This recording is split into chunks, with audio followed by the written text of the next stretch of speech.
Nicole, sandali. Mabilis siyang lumingon sa taong tumawag sa pangalan niya. Napangiti siya noong makita ang gwapo niyang boss at sumabay ito sa paglalakad niya.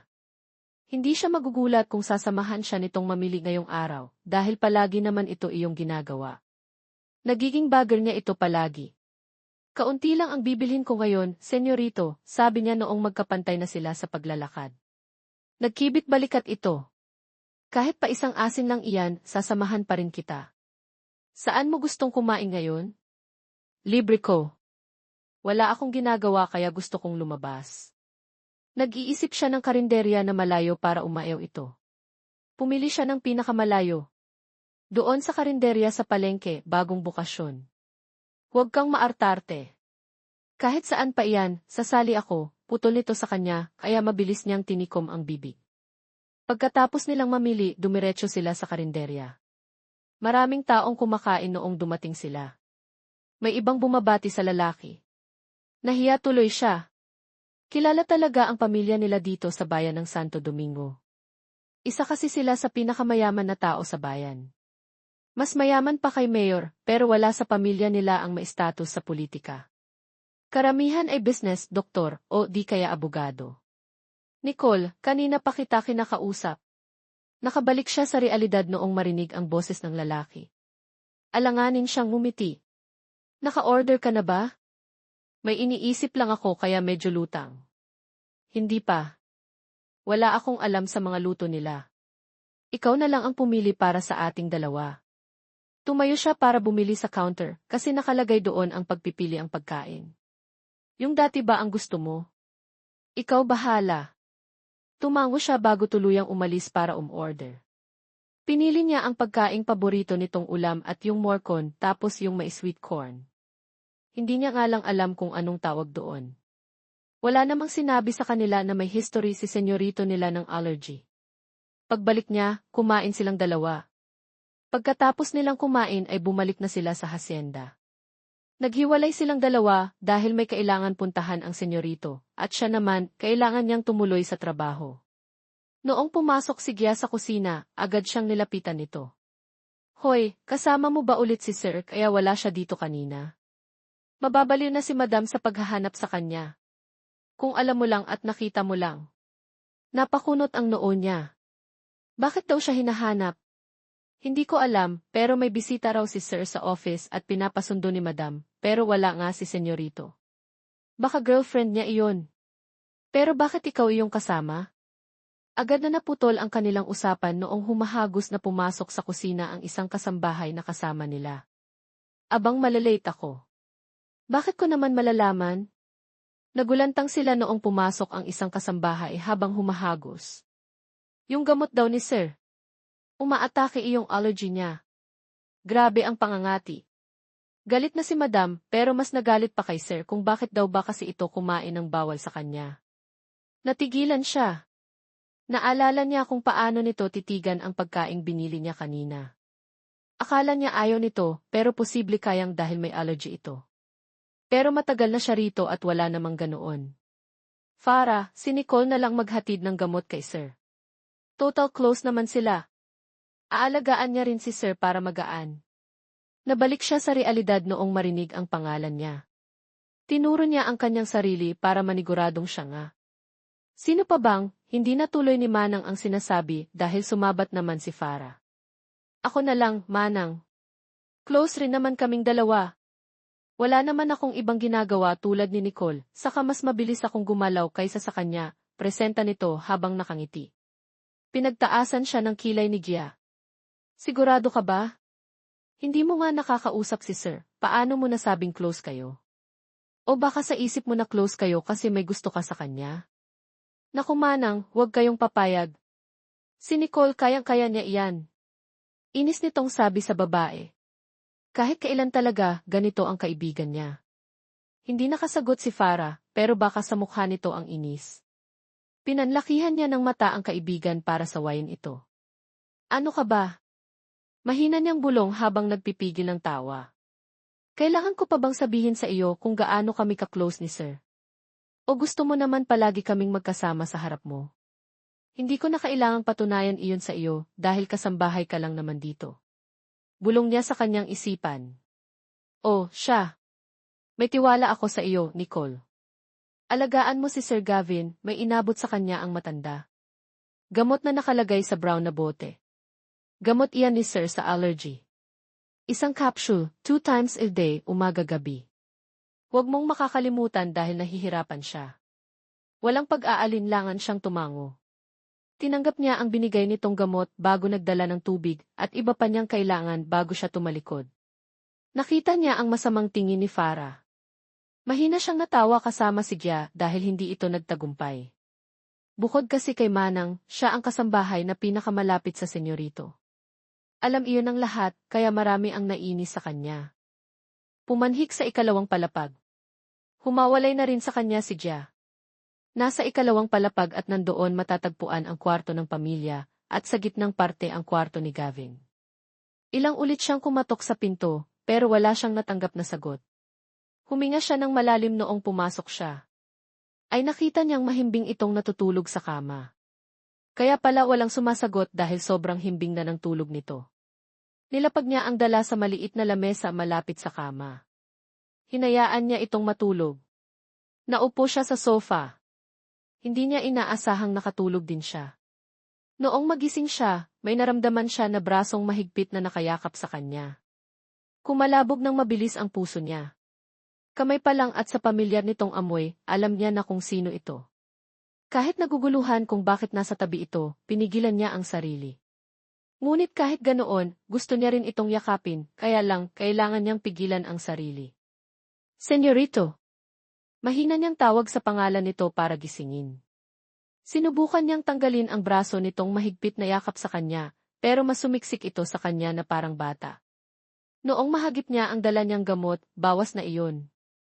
Sinubukan niya ulit na kumawala, pero bigo siya. Senyorito, baka nag-aalala na si Gia sa akin. Kailangan ko nang bumaba. Ilang beses niyang ginawa iyon bago siya nakawala sa mahigpit nitong yakap. Tulog pa ito noong paalis siya. Para siyang tinakasan ng sarili niyang dugo noong makita niya ang kaibigan na may hawak na walis. Nagulat din ito noong paglabas niya ng kwarto. Te, anong ginagawa mo dyan? Kahapon ka pa namin hinahanap pati iyong kapatid mo. Bakit hindi mo man lang ako tinawagan? Huwag mong sabihing magkatabi kayo ni Sir na natulog. Pareho pa rin ang damit mo kahapon. Ano sa tingin mong ginagawa ko dito? Alangan naman nagbato-bato pa kami o tagu-taguan, Anya. Ano, suggest ko yung kabayuhan na laruin niyo sa susunod. Hinampas niya ito at tiningnan ng masama. Magpapaliwanag ako, pero tulungan mo akong makabalik sa quarters natin. Baka makita ako ni Manang. Yung mga tao dito, siguradong naghihinala sila. Sisip sana siya sa baba noong hawakan ng babae ang braso niya. Nagtataka siyang nilingon. Pero, totoo nga na sa kwarto ka ni Sir natulog. Ano ba talaga ang meron sa inyong dalawa? Hindi iyan simpleng kaibigan lang ha. Baka kinakaibigan mo siya. Mumiwi siya.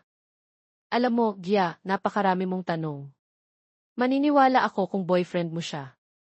Kaso, wala naman kayo. Doon, mas nasira ang itsura ng mukha niya. Ayos na sana ang sinabi nito, may karugtong pa. Tulungan mo na lang ako. Wala naman ngayon sila maam. Tulog rin si senyorito. Hindi na siya gaanong mainit. Siguradong mamaya o bukas, magaling na siya. Mumisi ang babae sa kanya. Ikaw ba naman ang nag-alaga, siguradong mapapabilis talaga ang paggaling ni Sir. Hindi na ba siya mainit? Pinalamig mo na, pang-aasar pa nito. Tumahimik ka nga. Baka may makarinig sa iyo. Kung anong-anong iniisip mo. Binigyan siya nito ng isang makahulugang tingin. Wala akong isip te, napailing siya, kahit kailan talaga. Tinulungan siya ni Gia na makabalik sa baba nang hindi napapansin ng iba. Noong makapag-ayos siya, bumalik na ulit siya sa trabaho. Baka kasi mapagalitan siya ng mayordoma, pero ayos lang. Noong sumapit ang hapon, hindi siya nagulat noong makita niya ang lalaking bumaba mula sa itaas. Nang magtama ang tingin nila, nakita niya itong umiti, pero agad siyang tumalikod at nagkunwaring walang nakita. Mabuti naman, magaling ka na agad Gavin. Kung minsan magkasakit ka, inaabot ng 2 linggo eh. Bago ka gumaling. Humigpit ang hawak niya sa pitsel. Nagsasalin kasi siya ng juice sa baso. Kung bakit kasi kumain ka ng mais kahit bawal sa iyo. Tigas talaga ng ulo mo. Tumawa ang lalaki. Magaling kasi ang nurse ko kaya magaling agad ako. Nurse? Nagtatakang tanong ng mga nandoon, pati siya ay nagtaka kung sinong nurse ang sinasabi nito. May nurse ka ba? Bakit hindi namin siya nakita? Dapat imbitahan mo siya dito para makapag-thank you man lang kami. No, mahiyain kasi siya. Itatanong ko kung gusto niya, sumulyap siya sa lalaki. Hindi niya inaasahang nakatingin din pala ito sa kanya. Kapag nagkasakit ako, siya ang kukunin kong nurse, sabat ni Sir Jan. Mukha mo. Humanap ka ng sarili mong nurse. Bumalik ka na lang sa Manila at doon ka maghanap ng nurse mo. Mas binilisan niya ang pagsali ng juice para makalayo na siya sa hapag sa buong pamilya. Tumigil na nga kayo. Hindi lang nurse ang pinag-uusapan yung dalawa, iba na iyan, sabat ni Sir Jeffrey. Pinsan ng senyorito. Right, hinihintay ka na roon ni Adriana. Huwag mong paasahin sa wala, Gavin. Kung sino man yung nurse mo, gawin niya ang trabaho niya. Hindi ikaw yung tinatrabaho niya. Umalis na siya bago pa makarinig ng kung ano.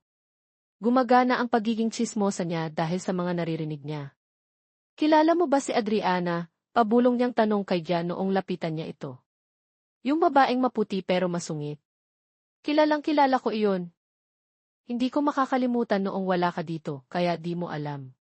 Pinaluto niya kami ng maraming pagkain, pagkatapos hindi rin naman pala siya kakain. Tapos nagpatimpla ng kape. Grade, te. Sobrang attitude. Ang arte rin noon.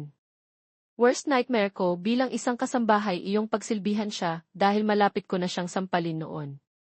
Mas malala pa iyon sa bunso nila, sir. Sino mas maganda sa aming dalawa? Kapag Kwan ay tanong niya. Kumurap ito pero kinunutan niya ng kilay. Siyempre naman, ikaw ang mas maganda sa inyong dalawa, mahal na prinsesa. Sino mas mabait? Dagdag pa niyang tanong.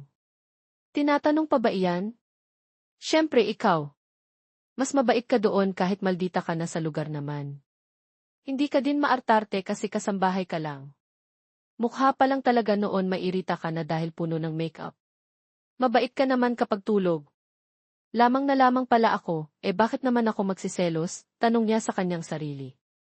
Gayong dalawa, bakit kayo nagkukwentuhan dyan?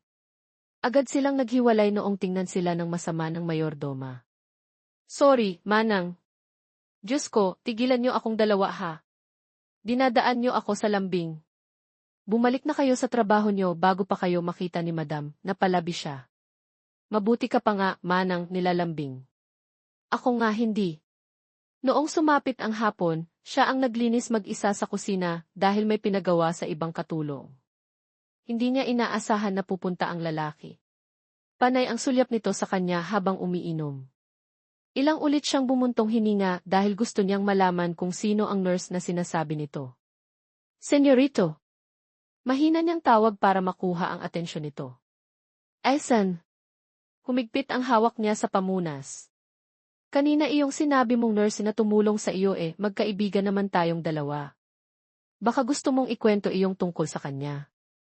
Hindi mo naman siguro siya tinatago, di ba? Hindi ko rin naman ipagkakalat kung gusto mo. Mahina itong tumawa dahil sa sinabi niya.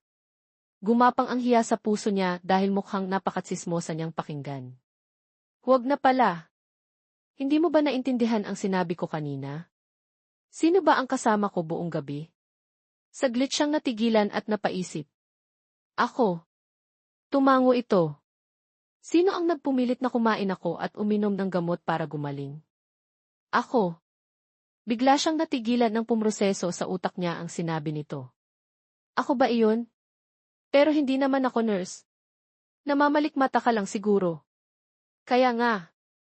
Bakit ko hahayaang hiramin ka nila Jeffrey at Gian kapag may sakit sila? Ako lang ang kaibigan mo dito. Huwag ka doon sa kanila dahil mga gago iyon. Unti-unti siyang napangiti. Pinagdadamot mo ba ako, senyorito? Panunukso niya. Hindi. Ituloy mo na ang ginagawa mo. Tapos, linisin mo iyong opisina ko. Pagbalik ko dapat malinis na iyon. Baka bumisita ang mga business partners ko bukas. Samahan mo rin ako bumili ng gagamitin pagbalik ko. Saan kayo pupunta? Bakit, sasama ka? Pwede naman, pero, kung gusto nyo, madali lang naman linisin ang opisina mo dahil wala namang dumi doon. Para hindi na rin kayo bumalik kasi malayo pa itong hasyenda. Sa huli, pumayag itong sumama siya sa pupuntahan nito. Pagkatapos niyang linisin ang opisina ng lalaki at makapagpalit, umalis na sila. Akala niya babalik ito sa kumpanya, ngunit sa fruit farm sila ni Kiefer pumunta. Aalis pala ako this week. May business meeting ako sa Makati, tumingala siya para matingnan ang mukha nito. Bakit ka nagpapaalam sa akin? Pwede ka namang umalis kung kailan mo gusto. Bakit ka nagpapaalam sa akin? Nakita niyang nagkibit balikat ito. Masama bang magpaalam sa kaibigan? Di ba magkaibigan naman tayong dalawa? Baka lang mamiss mo ako kaya nagpapaalam ako sa iyo. Mahina siyang natawa. Hala, senyorito. Hindi kita mamimiss, senyorito, kahit gaano ka pa katagal mawala. At hindi rin kita sasalubungin pagbalik mo dahil napakabuti kong kaibigan. Wow! Na-appreciate ko ha. May pagkasarkastikong sagot nito. You're welcome, senyorito. Nag-enjoy sila sa pagkuha ng libreng prutas. May mga dala pa siya sa pag-uwi. Pagkatapos noon, sabay silang pumunta sa palengke para bumili ng mga gagamitin sa pagluluto. Noong makabalik sila sa mansyon, agad siyang dumiretso sa maid's quarters dahil pagod na talaga siya. Kinabukasan, katulad ng inaasahan, dumating nga ang business partner ng lalaki. Busy silang mga katulong sa pag-aayos at paghahanda sa mga gagawin. Dalhin mo na itong juice sa kanila, Nicole, utos sa kanya ng mayordoma na agad niya namang sinunod. Senyorito, ito na iyong juice. Nilapag niya sa maliit na lamesa ang tinimpla niyang juice. Marami ang kaibigan ng lalaki. Mga nasa siyam ang bisita nito.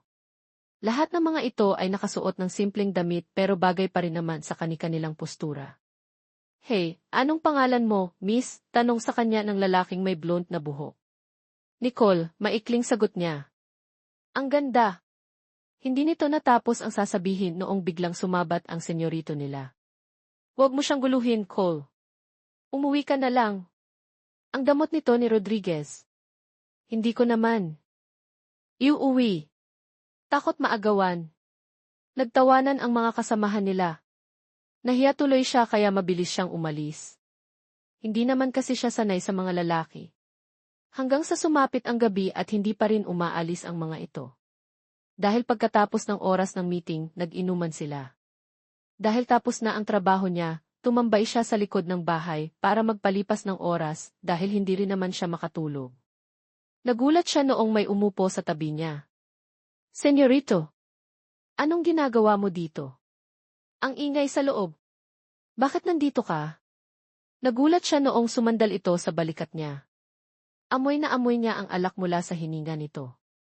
Mukhang naparami na ang inom ng senyorito niya. Nagpapahangin lang. Pumasok rin ako sa loob mamaya. Mamaya na ni. Malambing nitong sabi. Liningon niya ito ng kaunti. Matulog ka na, senyorito. Lasing ka na. Nagulat siya noong bigla itong umayos ng upo. Nanlaki ang mga mata niya at hindi siya nakagalaw sa kanyang pwesto noong bigla nitong ilapit ang mukha sa kanya. At nang maglapat ang labi nilang dalawa. Senyorito, sabi niya noong maghiwalay ang labi nila. Natulala na lamang siya noong bigla itong bumagsak payakap sa kanya. Kinabukasan, paggising niya, hindi niya ito mahagilap. Para siyang mababaliw dahil sa nangyari kagabi. Pagkatapos siyang halikan ng lalaki, nakatulog ito. Nico, pinapatawag ka ni senyorita. Bilisan mo. Mataray na imporma ni Farah sa kanya at nakakunot ang noo na binalingan siya. Bakit daw, inis niya itong tiningnan? Itanong mo sa kanya. Doon ka naman magaling ang sumipsip. Nagkatinginan silang dalawa ni Gia. Hindi niya alam kung bakit siya pinapatawag ng ginang. Napakasungit pa naman ito, pero wala siyang ginawang masama para matakot. Minsan na nga lang ito umuwi, mukhang may kasalanan pa siya. Ipinatawag niyo raw po ako, senyorita, magalang niyang tanong sa ginang noong makapasok siya sa loob ng opisina nito. Kumusta? Maayos naman, ma'am. Hindi kita gusto para sa anak ko ha. Umawang ang bibig niya sa gulat. Pinanatili niya ang ngiting nakapaskil sa labi niya. Wala bang intro, madam? Alam kong may namamagitan sa inyong dalawa ni Gavin. Hindi ko akalain na ngayon magdadalawang isip na siyang umalis dahil sa iyo. Huwag mong kalimutan ang pwesto mo sa bahay na ito. Kung ipagpapatuloy mo ang ginagawa niyo, pwede ka nang umalis habang maaga pa. Madam, hindi ko alam ang sinasabi niyo ha. Magkaibigan lang kaming dalawa at wala rin akong alam na hindi siya umalis. Huwag ka nang magmaang-maangan pa. Alam kong palagi kayong magkasamang dalawa, kaya itigil mo na kung ano man ang nararamdaman mo. Napahawak siya ng mahigpit sa pinto paglabas niya. Napangiti siya ng mapait. Sariwang-sariwa sa kanya ang masasakit na sinabi ng ginang. Dapat itigil niya na raw ang kahibangan niya. Kahit dala niya ang bigat ng dibdib, bumalik siya sa trabaho dahil sayang naman ang araw. Mabuti na lang wala ngayon dito si Gavin dahil baka imbes iwasan niya ito ay yakapin pa niya. Sa kabilang banda, hindi mapakali si Gavin habang nasa business trip. Hindi niya alam kung bakit, ngunit lumulutang ang isip niya. Gusto niyang bumalik sa Santo Domingo, pero kailangan niyang tapusin ang mga trabaho niya. Ano bang nangyayari sa iyo? Kagabi, alam mo bang si Miss Ganda iyong naghatid sa iyo? Agad siyang napalingon sa kaibigan. Kasalukuyan silang nagpapahinga sa isang private room. Si Nicole ang naghatid sa akin, gulat niyang tanong. Akala ko kayo. Anong oras ba kayo umalis? Hindi ko matandaan ang nangyari kagabi. Ngumisi si Manuel. Ayan ang epekto ng sobrang alak. Itanong mo kay Miss Ganda kung anong ginawa mo. Paano kung may ginawa akong masama? Medyo kinakabahan niyang sabi. Tumawa ang lahat. Si Rodriguez takot gumawa ng kasalanan.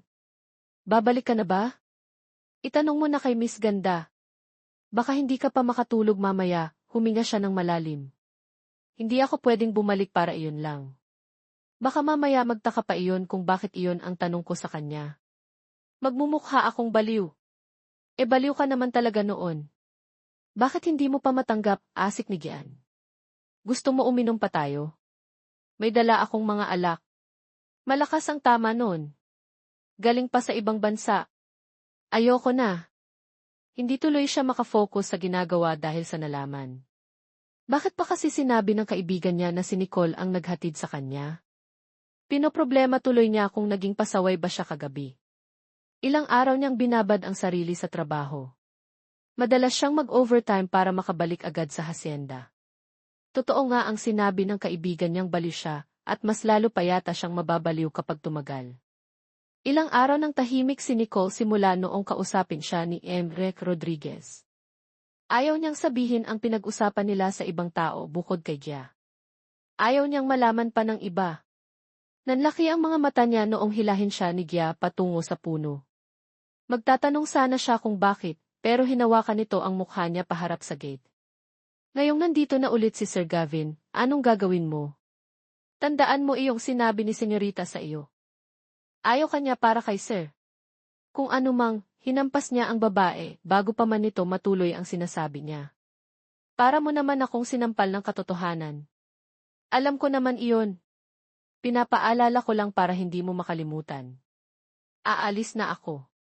Ikaw nang bahala dito. Ipagdasal mo ako ha. Sabihin mong absent ako ngayon o day off. Tumakbo siya sa likod bahay dahil may daan din doon paalis ng mansyon. Pagdating ni Gavin, si Nicole agad ang hinanap niya. Ngunit kahit nalibot niya ang buong bahay, hindi niya ito mahagilap. Good morning, Sir Gavin. Hindi niya pinansin ang mga kasambahay na bumabati sa kanya dahil naiinis siya.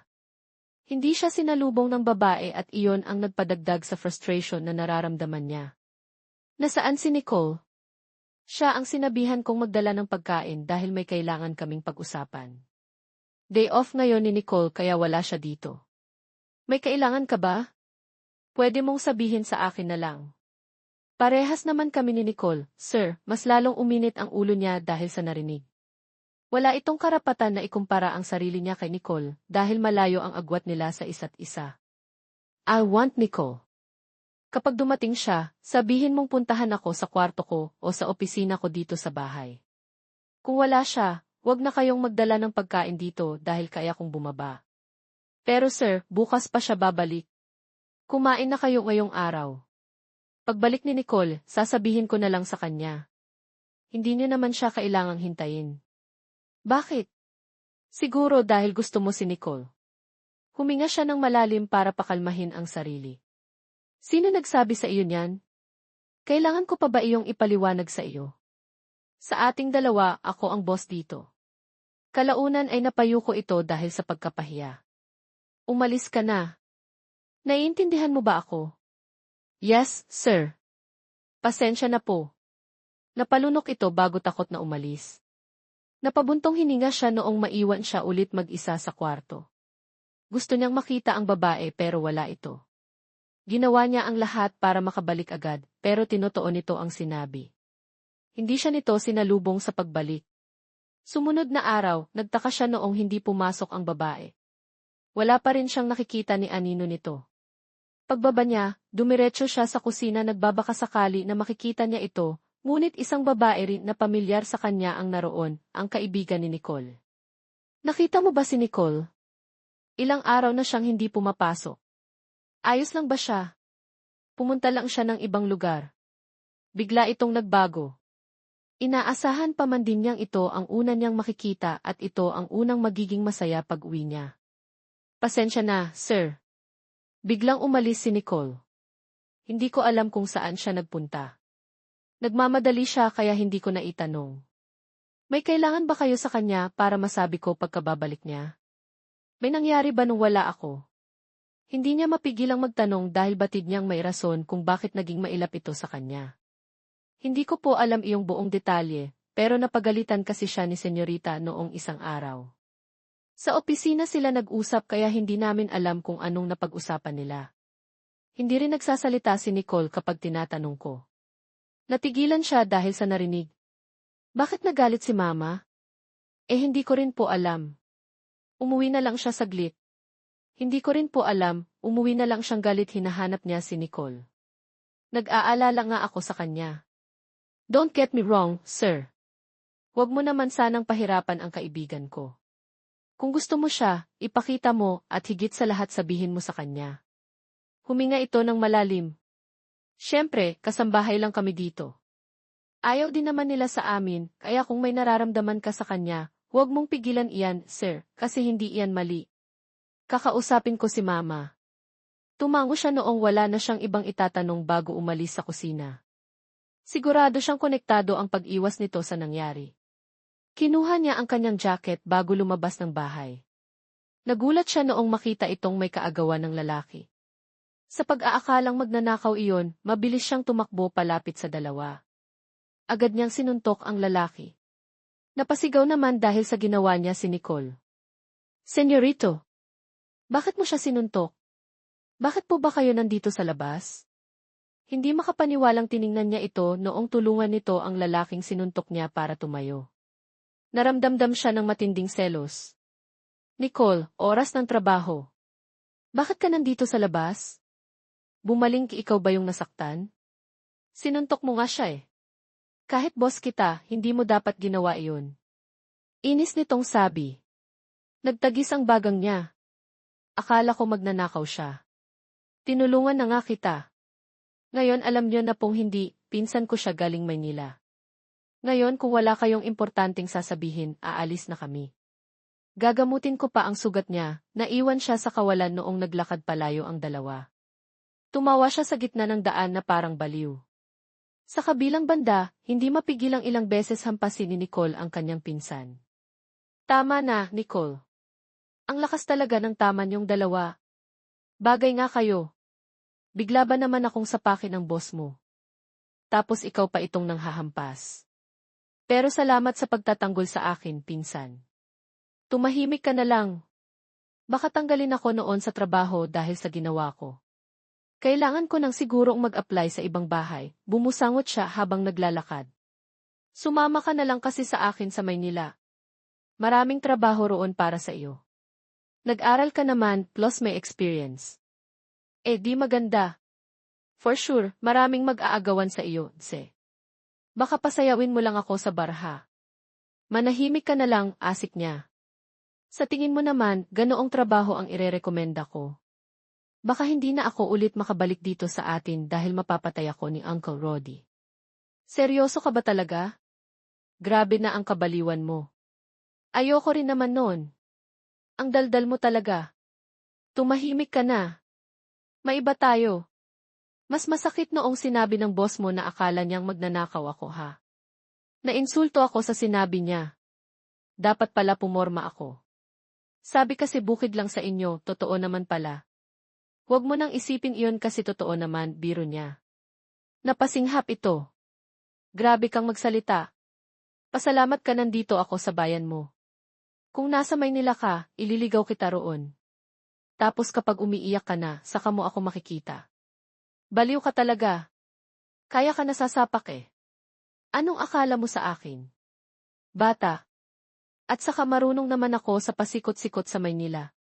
Baka ikaw ang maligaw, wag mo akong hamunin. Pinapanganak ka pa lang, nalibot ko na iyan, natatawang sambit niya. Bumalik ka na kasi. Ang hirap naman dito sa probinsya. Mas maganda roon, mas madali ang buhay mo, pagpipilit nito. Tiningnan niya ito ng masama. Kahit pumunta ka pa rito para sa akin, hindi ako babalik sa Maynila. Gusto mo lang ako palaging nakikita kaya gusto mo akong bumalik. Ikaw ang mag-adjust, hindi ako. Pinagtaasan siya nito ng kilay. Ang kapal naman ng mukha mo, pinsan. Akala mo ba hindi ko alam na close kayo ng senyorito mo? Kapag nahulog ka sa kanya at umuwi ka sa Manila na nagluluksa, ako ang unang tatawa sa iyo. Darating nga ba talaga siya sa puntong mamahalin niya ito ng sobra? Kasi parang nagiging totoo na ang nararamdaman niya at hindi na ito normal na paghanga. Kinabukasan, pagbalik niya sa hasyenda, nagulat siya noong bumungad sa kanya ang senyorito noong pumasok siya sa kusina. Napatalon siya at napahawak sa kanyang dibdib. Senyorito, sabi niya sa gulat na boses. Binaba nito ang hawak niyang baso at tumingin sa kanya. Kanina pa kita hinihintay. Late ka ng ilang minuto, Nicole. Napalunok siya. Hindi niya alam kung anong sasabihin niya. Po. Maaga pa po. Ako ang boss kaya ako ang magsasabi. Late ka, kanina pa po ako nandito, senyorito. May kailangan po ba kayo? Tumingin ka nga sa akin, demand nito para mas lalo siyang mag-iwas ng tingin. Bakit, senyorito? Kung may kailangan kang sabihin, sabihin mo na. May kailangan pa kasi akong tapusin. Maraming trabaho ngayong araw. Hindi ako pwedeng makipagkwentuhan sa iyo, sagot niya habang nasa sahig ang tingin. Kumunot ang noo nito. Walang masyadong trabaho ngayon sa bahay. Iyon naman talaga ang totoo. Kung di ka naniniwala, pwede mong itanong kay Manang. Aalis na ako. Akmang aalis nga siya, ngunit pinigilan siya nito. Anong pinag-usapan niyo ni Mama? May sinabi ba siyang masakit sa iyo, kaya ba ako iniiwasan mo ngayon? Sabihin mo sa akin. Sandali siyang nagulat dahil alam nito ang tungkol doon. Huminga siya ng malalim. Wala siyang sinabi. Para sa amin lang ang pinag-usapan namin. Kung gusto mong malaman, bakit di mo siya tanungin? Bakit nga ba kailangan mo pang malaman kung anong sinabi niya, hindi naman iyon importante. Kung hindi iyon importante sa iyo, pues sa akin. Puno ng pinalidad nitong sabi. Kayo naman palagi ang gusto niyong tama. Ano pang sense kung makikipagtalo ako sa inyo? Kapag Juan ay bumusangot ito. Masama niya itong tiningnan noong paglaruan nito ang pisngi niya. Bakit nga ba hindi siya mapaisip na may gusto ito sa kanya kung ganito siya nito ituring? Mabuti na lang nakataka siya. Pagkatapos niyang magdilig ng halaman, sunod niyang ginawa ay naghugas ng pinggan sa kusina hanggang sa matapos ang buong araw at walang pahingang trabaho. Mabuti na lang wala ang buong pamilyang Rodriguez. Wala ang senyorito na manggugulo sa araw niya. Ngunit nagkamali siya. Balak niya sanang magpahangin, ngunit hindi niya inaasahan na makikita niya roon ang lalaki. Akmang tataka siya, ngunit nagulat siya nang bigla siya nitong buhatin na parang bagong kasal. Ilang ulit niyang hinampas ang braso nito para ibaba siya. Senyorito, ibaba niyo po ako. Pag may nakakita sa atin, mapapagalitan na naman ako ng senyorita. Hindi siya magagalit sa iyo. Tatanggalin ko kung sino man ang pag-uusapan tayong dalawa. Mag-usap tayo. Ayokong iniiwasan mo ako. Gusto kong magkaintindihan tayo. Natural kahit na sino makakita sa atin, pag-uusapan nila tayong dalawa dahil sa ginagawa nyo. Ibaba niyo na ako dahil may kailangan pa akong gawin. At wala akong dapat linawin sa iyo. Ilang ulit niyang hinampas ang balikat nito. Senyorito, ibaba mo na. Ako, malumanay niyang pakiusap. Hindi kita ibababa hanggat hindi mo sinasabi kung bakit mo ako iniiwasan. Ilang araw mo nang ginagawa iyon. Alam mo bang ikaw lang ang inaasahan kong sasalubong sa akin pagbalik ko? Pero imbes salubungin mo ako, kabaligtaran noon ang ginawa mo. Nagtatampo ba kayo dahil doon? Hindi ako nagtatampo. Dahil alam kong mas gwapo ako sa lalaking kasama mo noong isang araw. Ewan ko sa iyo. Pinsan ko nga siya. Ibaba mo na ako. Hindi na kita iiwasan. Babalik na ako sa loob. Laking pasasalamat niya noong ibinaba siya nito. Ngunit hinawakan nito ang balikat niya para magkaharap sila. Ako ang boss mo, kaya dapat sumunod ka sa akin, sabi nito nang may bahid na pagkateritorial na parang mawawala siya kapag hindi niya ito sinunod. Hindi nito alam na gusto niyang ito na lang. Pero kailangan din dahil may magulang ito at iyon ang pinaka-boss niya. Iyon ang nagpapasweldo sa kanya. Pero hindi ito kasama sa trabaho ko, sorry, hindi ko na kayo iiwasan. Huwag niyong ulit gagawin iyong ginawa niyo. Baka pag may nakakita pa kung ano-ano pang isipin nila at baka magalit din si Maam. Ayoko mawala ng trabaho dahil nag-aaral pa ang kapatid ko. Scholar namin siya. Huminga siya ng malalim. Hindi lahat nabibigyan ng scholarship. May pangangailangan din siyang hindi sagot ng scholarship na binigay niyo, at isa pa, ang trabaho ay trabaho. Bakit? Gusto mo bang maging full scholar ang kapatid mo? Bakit pag sinabi ko ba gagawin mo? Tatawagan ko ang sekretary ko para doon, bakit mo siya tatawagan? Kasi nga gusto mong gawing full scholar ang kapatid mo para wala ka ng gaanong gastusin. Napatanga siya at pinakatitigan niya ang mukha nito pero walang bakas na nagbibiro doon. Kaya nga, bakit ko hahayaan hiramin ka nila Jeffrey at Gian kapag may sakit sila? Ako lang ang kaibigan mo dito, huwag ka doon sa kanila dahil mga gago iyon. Unti-unti siyang napangiti. Pinagdadmot mo ba ako, senyorito? Panunukso niya. Hindi.